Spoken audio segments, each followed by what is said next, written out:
नमस्कार. कृषी दर्शनच्या आजच्या कार्यक्रमात आपल्या सगळ्यांचं मनपूर्वक स्वागत. मंडळी, ऊस हे आपलं जिव्हाळ्याचं पीक. तसं पाहायला गेलं तर ऊस काही आपल्या देशातलं नाही. ऊस आला आपल्याकडे न्यू गिनियामधून आणि अगदी इसवी सन पूर्व 14व्या-15व्या शतकामध्ये सुद्धा आपल्याकडे ऊसाची लागवड केली जात होती, याचे संदर्भ आपल्याला पाहायला मिळतात.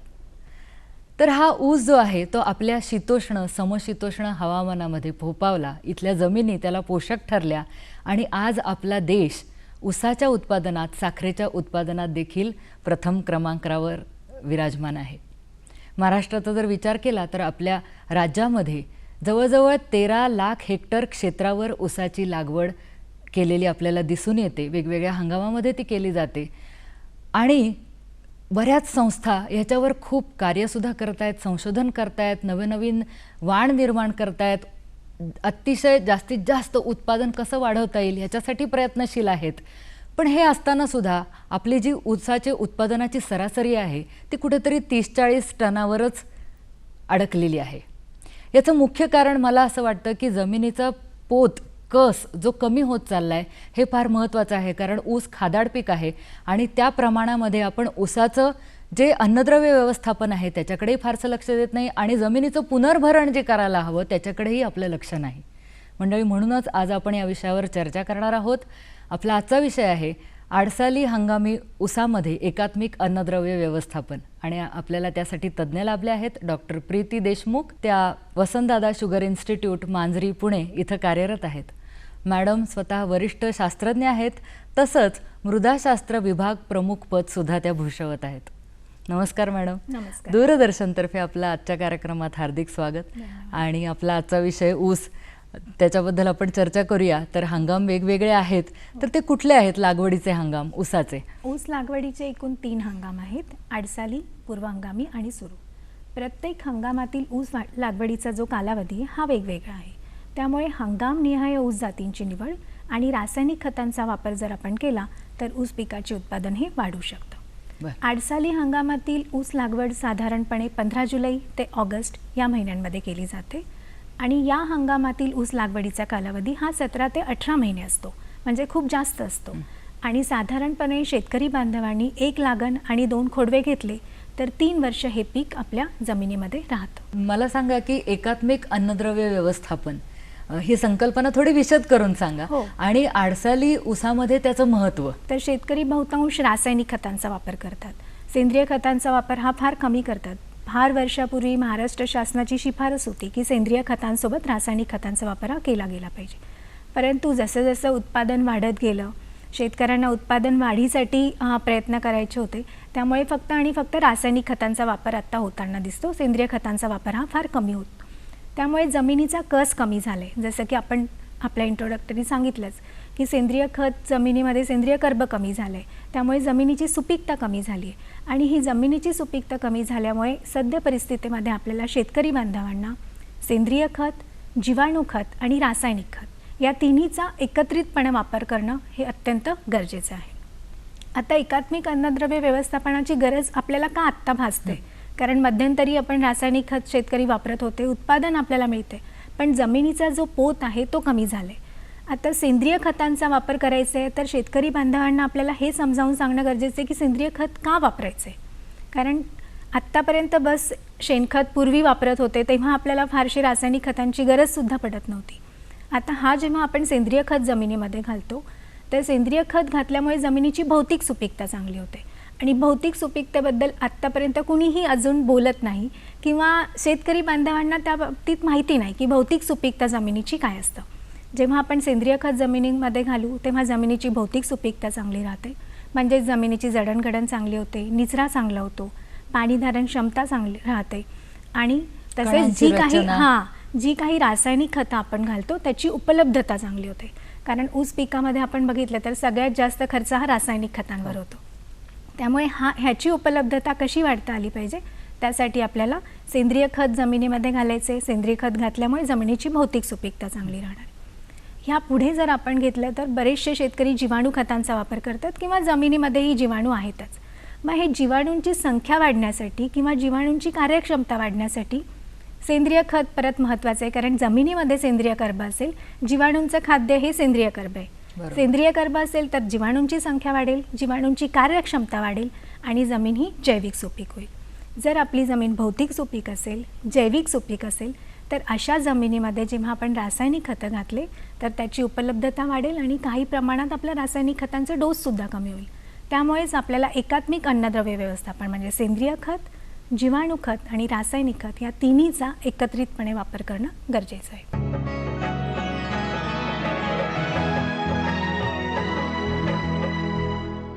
आडसाली ऊसामध्ये सेंद्रिय अन्नद्रव्य व्यवस्थापन कशा पद्धतीने करता येईल? ॲक्च्युली आत्तापर्यंत आडसाली हंगाम आपण बघितलं की साधारण 16 ते 18 महिने आडसाली पीक आपलं असतं.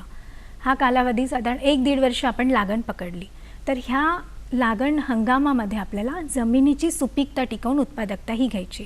त्यामुळे आपल्याला इथे सगळ्यात जास्त महत्त्व आहे एकात्मिक अन्नद्रव्य व्यवस्थापन. आता इथे कुठली सेंद्रिय खतं वापरायची, तर त्यामध्ये आपण बघितलं तर शेणखत आहेच, शेतकरी वापरतात. पण सध्या आपण बघितलं तर शेणखत हे फार महागडे आणि उपलब्धता म्हणजे कारण जनावरं नाहीत, हो, पशुधन नाही, त्यामुळे शेणखताची उपलब्धता नाही. जे आहे ते कुजलेलं नसतं. मग जेव्हा आपण कुजलेलं शेणखत नाही घातलं तर परत शेतामध्ये हुमणीसारख्या किडी वगैरे लागतात. त्यामुळे शेणखत कुजलेलं असेल, ज्या शेतकऱ्यांकडे शेणखत उपलब्ध आहे, कुजलेलं आहे, त्यांनी शेणखत वापरावं. साधारण आडसाली हंगामीसाठी आपण 12 टन प्रति एकरी शेणखत वापरण्याची आपली शिफारस आहे. ह्यापुढे जर का शेणखत उपलब्ध नसेल तर गांडूळ खत आहे. पण गांडूळ खत शेतकऱ्यांनी विकत आणून टाकणं हे सुद्धा परवडणारी गोष्ट नाही. त्यामुळे प्रत्येक शेतकऱ्यांनी आपल्या शेतामध्येच गांडूळ खताचा प्रकल्प करावा. हे एक गांडूळ खत पण खूप चांगलं असतं. साधारण आपण 2 टन 4 टन एकरी गांडूळ खत घालण्यासाठी सांगतो. त्यानंतर बरेचसे पर्याय, कोंबडी खत असेल, लेंडी खत असेल, विविध गळीत धान्याच्या पेंडी आहेत, त्यासुद्धा आपण सेंद्रिय खत म्हणून वापरू शकतो. जे काही सेंद्रिय खत शेतकऱ्यांकडे उपलब्ध आहे त्याचा वापर हा आडसाली हंगामामध्ये करणं गरजेचं आहे. ह्या पुढे जाऊन अजून एक महत्त्वाचं सांगायचं म्हणजे ऊस हे पीक जे महत्त्वाचं आहे, ऊस पिकापासून जे सेंद्रिय पदार्थ आपल्याला मिळतात त्याचा वापर जर का शेतकऱ्यांनी केला तर जमिनीची सुपीकताही खूप चांगल्या प्रकारे वाढू शकते. यामध्ये सगळ्यात पहिले खोडवा पिकामध्ये पाचट मिळतं. एका एकरामधून साधारण 8 ते 10 टन पाचट आपल्याला मिळतं. हे जर का आपण जमिनीमध्येच गाडलं तर सेंद्रिय पदार्थ जमिनीमध्ये घातले जातील. आणि अजूनही या बाबतीत सुद्धा शेतकऱ्यांची मानसिकता वेगळी आहे की पाचट ठेवल्यामुळे आम्हाला त्यामध्ये जी कामं करायची ती करता येत नाही किंवा मग उंदीराचा प्रादुर्भाव होतो. पण ही कारणं फार छोटी आहेत. जे शेतकरी पूर्वापार पाचट ठेवत आले त्यांना ते महत्त्व कळते की आपल्या जमिनी किती चांगल्या झाल्यात. त्यामुळे खोडवा पिकामध्ये पाचट ठेवणं हे खूप जास्त प्रमाणावर झालं तर जमिनीची सुपीकता चांगली होईल. त्यानंतर खोडवा पीक तुटून गेल्यानंतर ज्या काही खोडक्या मुळ्या असतात त्यापासून सुद्धा आपण त्या जमिनीमध्ये गाडल्या तर सेंद्रिय पदार्थ जमिनीमध्ये घालू शकतो. आणि तिसरं म्हणजे शुगर मिलमधनं जे प्रेसमड येतं, बगॅसॅश येतं, ह्यापासनं बऱ्याचशा शुगर मिलमध्ये, साखर कारखान्यांमध्ये बायोकंपोस्ट बनवलं जातं. आणि हे बायोकंपोस्ट फार स्वस्त दरामध्ये शेतकऱ्यांना उपलब्ध आहेत. तर शेणखत नसेल, बाकी काही आपल्याकडे सेंद्रिय खत नसतील तर कारखान्यातील बायोकंपोस्टचा सुद्धा वापर शेतकरी बांधव करू शकतात. सेंद्रिय खतांना पर्याय म्हणून हिरवळीची खते असतात. ताक, धेंच्यासारखी हिरवळीची पिके जर घेतली तर त्यापासून सुद्धा आपण सेंद्रिय पदार्थ जमिनीमध्ये घालू शकतो. जनरली आपण सांगतो की सेंद्रिय खतं जी आहे ही तुम्ही जून-जुलैमध्ये लागण करा, ती गाडा, त्यानंतर ऊस पिकाची लागण करा, हिरवळीची खतं. पण आता ही हिरवळीची खतं आपण जुलैमध्येच लागण करतोय आडसालीची, मग आपण हिरवळीच्या खतांची लागण करून गाडणार कधी? तर त्यामुळे आपण जेव्हा आडसालीची लागण करतो तर आडसालीची लागण करताना आपण आंतरपीक म्हणून ताक किंवा धेंच्यासारखं हिरवळीचं पीक हे घेऊ शकतो. साधारण लागण झाल्यानंतर पहिलं आपण पाणी देतो. पाणी दिल्यानंतर जेव्हा वापसा येतो, वापसा आल्यानंतर जी काही आपली वरंबा आहे, वरंब्याच्या मध्यभागी आपल्याला तागाचं बी पेरून द्यायचं. तागाचं बी पेरून दिल्यानंतर जेव्हा बाळबांधणी येते, बाळबांधणीच्या वेळी आपण ते जमिनीत गाडलं तर चांगल्या प्रकारचे सेंद्रिय पदार्थ जमिनीत घातले जातात. दुसरा एक फायदा हा आहे की सेंद्रिय हिरवळीच्या खतांचं जर आपण आंतरपीक घेतलं तर भांगलणीचा खर्च म्हणजे तणांचा जो प्रादुर्भाव होतो तर तणांचा प्रादुर्भाव होत नाही, शेतकऱ्यांचा भांगलणीचा खर्चसुद्धा कमी होतो आणि साधारण 27 ते 40% आपण सेंद्रिय खतांचा पुरवठा हा हिरवळीच्या खतांमधून करू शकतो. पाचटाबद्दल आणि खोडक्याबद्दल आपण जे बोललात तर त्याचं तिथेच जागेवरच करावं, सरीमध्ये खत की गोळा करून, म्हणजे कुठली पद्धत आपण आपल्या संस्थेमध्ये विकसित केली आहे नाही, का? ॲक्च्युली काय आहे ना, पाचट ठेवण्यासाठी आपण एक आड एक सरी ठेवायला सांगतो. जर का प्रॉब्लेम असतात मग एक आड एक सरी ठेवली आपण तर आपण इंटरकल्चरिंग ऑपरेशन व्यवस्थित करू शकतो. पाचट ठेवल्यानंतर आपल्याला पाचट कुजविण्यासाठी डिकम्पोजिंग कल्चर म्हणतात, म्हणजे पाचट कुजवणारे जीवाणू असतात.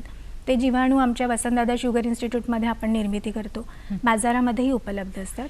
ते DC कल्चर आपल्याला पाचटावर आळवणी करायची असते आणि साधारण 1 बॅग युरिया आणि सिंगल सुपर फॉस्फेटची आपल्याला ती 1 बॅग त्या पाचटावर टाकली आणि डिकम्पोजिंग कल्चर टाकलं तर पाचट साधारण 1-1.5-2 महिन्यामध्ये पाचट चांगल्या प्रकारे कुजून जातं. साधारण आपण सांगतो की जमिनीतील सेंद्रिय कर्बा 0.75 ते 1% असायला पाहिजे आणि तो असेल तर मग आपण 100 टनही उत्पादनापर्यंत पोहोचू शकतो. यामध्ये ॲक्च्युली शेतकऱ्यांचा अजून एक प्रश्न असतो की पाचट तणनाशक आम्ही फवारणी करतो त्यामुळे जमिनीतले जीवाणू मरतात का? मग तेव्हा मी प्रत्येक वेळी शेतकऱ्यांना हेच सांगत असते की तणनाशक जेव्हा बनतात तेव्हा आपल्या 2-3 शिफारशी आहे तेवढ्या आपण केल्यानंतर फारसा परिणाम हा जीवाणूंवर होणार नाही. पण जेव्हा आपण पाचट जाळतोय तेव्हा सुद्धा जमिनीतले जीवाणू संख्या कमी होतच आहे ना, त्यामुळे हे कुठेतरी आपल्या लक्षात यायला पाहिजे की बाबा तणनाशकांपेक्षा आपण पाचट ठेवावं. पाचट ठेवल्यामुळे जो फायदा होतो आणि पाचट जाळल्यामुळे ते जीवाणूंची हानी होते ती होणार नाही. त्या जोडीला रासायनिक खतं आपण जी वापरतोच हो. तर ती अशीच आंधळेपणाने वापरली जात आहेत.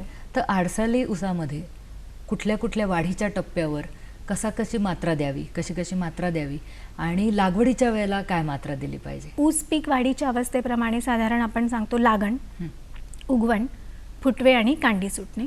फुटवे, कांडी सुटणे आणि जोमदार वाढ या 4 ऊस पीक वाढीच्या अवस्थेमध्ये आपल्याला खतं देण्याची गरज असते. आता लागवडीच्या वेळी सांगायचं म्हणजे बरेचदा अशी मानसिकता आहे की फक्त आम्ही कांडीच टाकलेली आहे तर मग खत देण्याची गरज काय. परंतु जी काही रासायनिक खतं आपण घालतोय, रासायनिक खतांच्या शिफारशी आहेत आडसालीसाठी असेल, पूर्व हंगामीसाठी, सुरूसाठी, परंतु ह्या शिफारशी बऱ्याच वर्षाआधी ठरलेल्या आहेत. त्यामुळे आत्ता आपल्याला माती परीक्षणावर आधारित रासायनिक खत देणं हे गरजेचं आहे आणि बऱ्याच शुगर मिलला, साखर कारखान्यांवर माती परीक्षण प्रयोगशाळा आहे. त्यामुळे शेतकरी बांधवांनी माती परीक्षण प्रयोग करूनच रासायनिक खतांचा वापर करावा. आता लागवडीचा डोस सांगायचा म्हणजे जी काही रासायनिक खते आहे, शेतकरी बांधव युरिया, नत्रयुक्त खतांमध्ये युरिया असेल, सिंगल सुपर फॉस्फेट स्फुरदयुक्त, पालाशयुक्त खतं, जसं की युरिया आहे हा 8 ते 10 दिवसामध्ये पिकाला लागू पडतं. पण सिंगल सुपर फॉस्फेट आणि म्युरेट ऑफ पोटॅश आपण बघितलं तर ते लागणीच्या वेळी दिलं तर कुठे साधारण 1 ते 1.5 महिन्यांनी पिकाला हळूहळू ते लागू पडतं. जमिनीमध्ये बऱ्याच रासायनिक अभिक्रिया होत असतात ना, त्यामुळे त्याचं फिक्सेशन होतं, संयोग बनतं, मग कुठे जीवाणू ते उपलब्ध करून देतात. त्यामुळे ही जी उपलब्धता आहे ही 1 ते 1.5 महिन्यांनी होते. आपल्या लागणीचा वेळ निघून गेली आणि आपण फुटवे येण्याच्या वेळेला जर का DAP आणि सिंगल सुपर फॉस्फेट दिलं तर त्याचा फारसा फायदा होत नाही. कारण स्फुरदयुक्त खत आपण कशासाठी देत असतो तर फुटवे येण्यासाठी, फुटव्यांची फुटवा हा चांगला येण्यासाठी. नत्रयुक्त किंवा युरिया आपण देतो हा ऊस पिकाची वाढ होण्यासाठी. आपण कांडीच टाकली आहे तिथे वाढ होण्याची काही गरज नाही आहे. त्यामुळे आपण साधारण 1 बॅग युरिया, 4 ते 4.5 बॅग सिंगल सुपर फॉस्फेट आणि 1 ते 1.5 बॅग पोटॅश हा लागणीच्या वेळी आपण सांगतो. आणि हा जरी डोस शेतकरी बांधवांनी दिला तरी साधारण 8 ते 10 टन उत्पादन हे वाढू शकतो. आणि त्यानंतर मग जे बाकीचे डोस आहेत ते कशा पद्धतीने द्यावेत, कोणती खतं वापरावीत, याचबरोबर ठिबक सिंचनाचा प्रभावी वापर कसा करता येईल खतं देण्यासाठी? त्यानंतरची जी आपली वेळ आहे खतं देण्याची ती फुटवे येण्याची वेळ असते. साधारण लागणीनंतर 6 ते 8 आठवड्यांनी आपण शेतात जाऊन बघितलं तर फुटवे हे आलेले असतात. मग हा आलेला फुटवा आहे याची वाढ होण्यासाठी नत्रयुक्त खतांची गरज असते.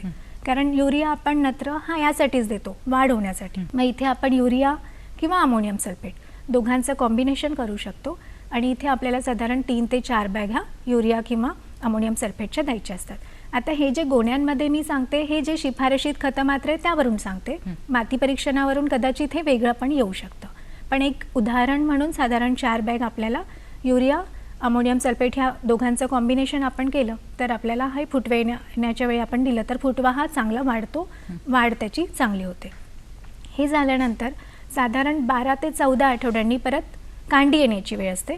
तिथे सुद्धा नत्रयुक्त खतांची फक्त गरज आहे. तिथे साधारण 1 बॅग आपण युरियाची द्यायला सांगतो. आणि सगळ्यात शेवटी मोठ्या बांधणीचा म्हणजे जी जोमदार वाढीची अवस्था आहे, ह्यावेळी सुद्धा अन्नद्रव्याची गरज ही जास्त असते. तर आपण साधारण urea, single super phosphate potash, 10-26-26 मिश्र खतांचा सुद्धा शेतकरी बांधव वापर करू शकतात. तर अशा प्रकारे आपल्याला 4 वेळा ऊस पीक वाढीच्या अवस्थेप्रमाणे खतही जेव्हा आपण पारंपरिक पद्धतीने देतो तेव्हा 4 वेळा आपल्याला खतही द्यायची असतात. यानंतर ठिबकबद्दल जे आपण बोललात, ठिबकच्या बाबतीत सांगायचं म्हणजे ठिबकद्वारे जर का आपण खतं दिली तर ती मुळांच्या सानिध्यात जातात. त्यानंतर पिकाच्या वाढीच्या अवस्थेप्रमाणे आपण ही खतं देत असतो, कारण तसा एक शेड्यूलच आपल्याला बनलेला असतो की कधी कशाची काय गरज आहे. त्यामुळे ती खतांची उपयुक्तताही वाढते. साधारण जेव्हा आपण ड्रीपमधून म्हणजे ठिबकमधून जेव्हा आपण खतं देतो तेव्हा आपलं 40% रासायनिक खतांचा डोस हा कमी होतो आणि साधारण 25 ते 30% आपलं उत्पादनसुद्धा वाढतं.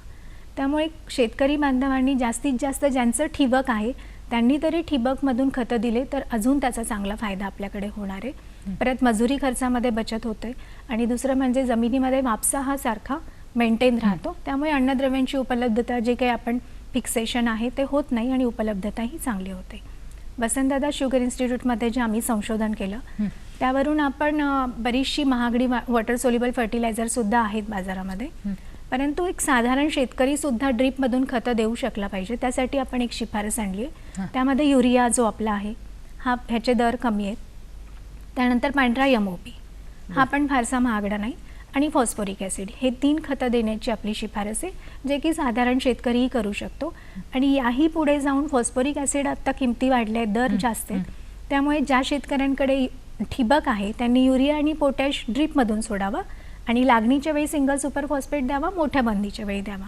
म्हणजे यामध्ये खर्चही होणार नाही, खतेही चांगले जातील, खतांचा डोस कमी होईल आणि उत्पादनही वाढेल. त्यामुळे ठिबकद्वारे खतं देणं हे सगळ्यात चांगलं.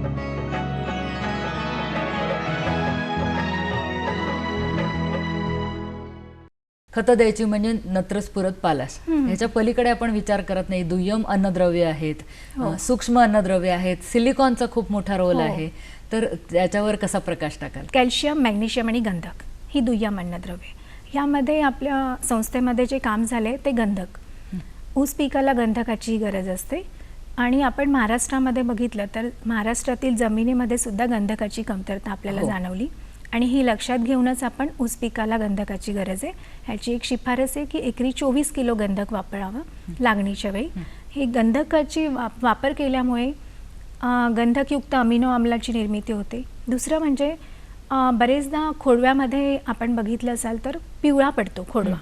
तर हा जो पिवळा पडतो किंवा सूक्ष्म अन्नद्रव्यांची उपलब्धता तिकडे कमी होते, ह्यासाठी सुद्धा प्रतिबंध होतो जेव्हा आपण गंधक देतो.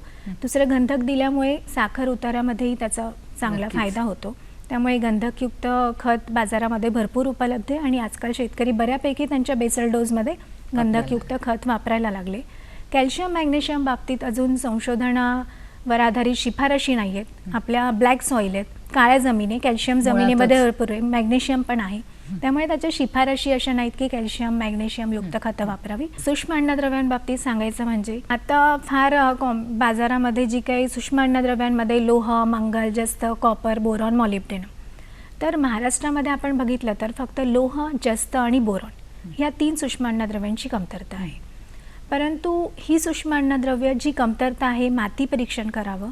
माती परीक्षणावर आधारित जर का कमतरता असेल तरच सूक्ष्म अन्नद्रव्ययुक्त खत द्यावं. अन्यथा जसं की आपण नत्राबाबत बघितलं की ते 160 किलो नत्र हाडसालीसाठी लागतं. त्या कम्पेअरमध्ये सूक्ष्म अन्नद्रव्ययुक्त खत हे फार कमी लागतं पिकाला. आणि हे जर का आपण देत राहिलो कमतरता नसताना तर ह्याचा विपरीत परिणाम साधारण 5-10 वर्षांनी आपल्या जमिनीवर होणार आणि नंतर त्याचा पिकावर सुद्धा विपरीत परिणाम होणार. त्यामुळे थोडं सूक्ष्म अन्नद्रव्ययुक्त खत वापरण्याबाबत शेतकऱ्यांमध्ये जागरूकता आणणं गरजेचे. लोहाची कमतरता असेल तर आपण फेरस सल्फेट देण्यासाठी सांगतो, जस्ताची असेल तर झिंक सल्फेट आणि बोरॉनसाठी बोरिक ॲसिड जे बाजारामध्ये उपलब्ध आहे ते आपण द्यायला सांगतो. खरं तर अन्नद्रव्य जी जमिनीमध्ये आहे ती झाडाला उचलून देण्याचं, उपलब्ध करण्याचं काम रासायनिक खतांच्या मधली असू देत, सेंद्रिय खतातली असू दे, शेवटी जीवाणूच करत असतात. तर त्याबद्दल काय सांगाल? आपल्या संस्थेत कसं कार्य चाललंय त्याच्यावर? जमिनीमध्ये रासायनिक खतं दिल्यानंतर त्याचे संयुग बनतात तर हे संयोग त्यांना विघटन करण्याचं काम, पिकांना उपलब्ध काम करून देण्याचं काम कोण करत असतं, तर जीवाणू करत असतात. त्यामुळे जीवाणू खतं जमिनीमध्ये असणं किंवा जीवाणू जास्त प्रमाणात जमिनीमध्ये असेल तरच जमिनीची सुपीकता ही आपल्या टिकून राहतं. संस्थेमध्ये आम्ही बरेचसे संशोधन करून गंधक विघटन करणारे जीवाणू, सिलिकॉन विघटन करणारे जीवाणू, त्यानंतर पालाश विघटन करणारे जीवाणू, आणि आत्ता तर आम्ही शेतकरी बांधवांना प्रत्येक बॉटल देण्यापेक्षा एक कन्सोर्शिया केलेला आहे, एकत्र सॉईल सगळं. हेल्थ आणि प्लांट हेल्थ. सॉईल हेल्थमध्ये आमचे सगळे जे काही स्फुरद विरघळणारे असतील, गंधक आहे, सिलिकॉन आहे, हे सगळे जीवाणू आम्ही एकत्रित केले आणि ती सॉईल हेल्थची आपली 1 लिटरची बॉटल. आणि प्लांट हेल्थमध्ये आम्ही जो हवेतून नायट्रोजन जो आपला फिक्स करतो, स्थिरीकरण. हो, तो एक कन्सोर्शिया केले. असं प्लांट हेल्थ आणि सॉईल हेल्थ असे 2च आपले प्रोडक्ट सध्या आपण देतो. शेतकरी घेऊन जातात, त्यांचा फार प्रतिसाद पण याला आहे. ऊस पिकाला सिलिका लागतं हे प्रथम संशोधन आपण वसंतदादा शुगर इन्स्टिट्यूटमध्ये केले. आणि जमिनीमध्ये सिलिका ह्या भरपूर असतात, परंतु त्या पिकाला उपलब्ध होत नाही. त्यामुळे त्या पिकाला उपलब्ध होण्यासाठी आपण कारखान्यामध्ये बगॅसॅश मिळते, जी फार इझिली अवेलेबल आहे. ती बगॅसॅश आणि सिलिकेट विरघळणारे जीवाणू वापरले तर सिलिका ह्या पिकाला चांगल्या प्रकारे उपलब्ध होतं. माती ही आपल्या एकाच शेतामध्ये सुद्धा वेगवेगळ्या प्रकारची असते आणि मग ह्या शिफारसी जी केलेल्या असतात विद्यापीठाने असतील, वसंतदादा शुगर इन्स्टिट्यूटने असतील, ते त्या ठराविक भागाच्यासाठी, जिल्ह्याच्यासाठी असतात. मग आपल्या मातीमध्ये काय आहे, काय कमी आहे, काय जास्त आहे हे बघूनच आणि मग ज्या मात्रा दिल्या आहेत किती प्रमाणात वापरलं पाहिजे त्याचा विचार करून खतं घातली पाहिजे. यापुढे पाचट आपण जाळणार नाही आहोत, तर पाचटावर किंवा खोडक्यांवर प्रक्रिया करून त्यापासून उत्तम दर्जाचं खत मूलस्थानी म्हणजे आपल्या शेतामध्येच तयार करणार आहोत. असं जर केलं तर मगाशी कार्यक्रम सुरू होण्याच्या आधी चर्चा करत होतो तेव्हा मॅडम म्हणाल्या की पहिल्याच वर्षी आपण 50% रासायनिक खताची मात्रा कमी करू शकतो, उत्पादनामध्ये कोणतीही कॉम्प्रोमाइज न करता, उत्पादन कमी न करता सुद्धा आपला जो खर्च होणार आहे उत्पादनावरचा तो आपण 50% कमी करू शकतो. ही फार मोठी बाब आहे आजच्या काळामध्ये, जेव्हा खूप अनुदान देऊन सुद्धा खतं महाग आहेत आणि त्याशिवाय उपलब्धता सुद्धा त्याची आपल्याला तेवढी नाही आहे. तर ह्याचा आपण जरूर विचार करा. आपल्याला आता जो आडसाली हंगाम सुरू होतोय त्याच्यासाठी खूप खूप शुभेच्छा. आणि मॅडम आपण सुद्धा इतकी छान तांत्रिक माहिती सोप्या धन्यवाद. शब्दात दिली त्याबद्दल दूरदर्शनतर्फे हार्दिक आभार. नमस्कार. धन्यवाद.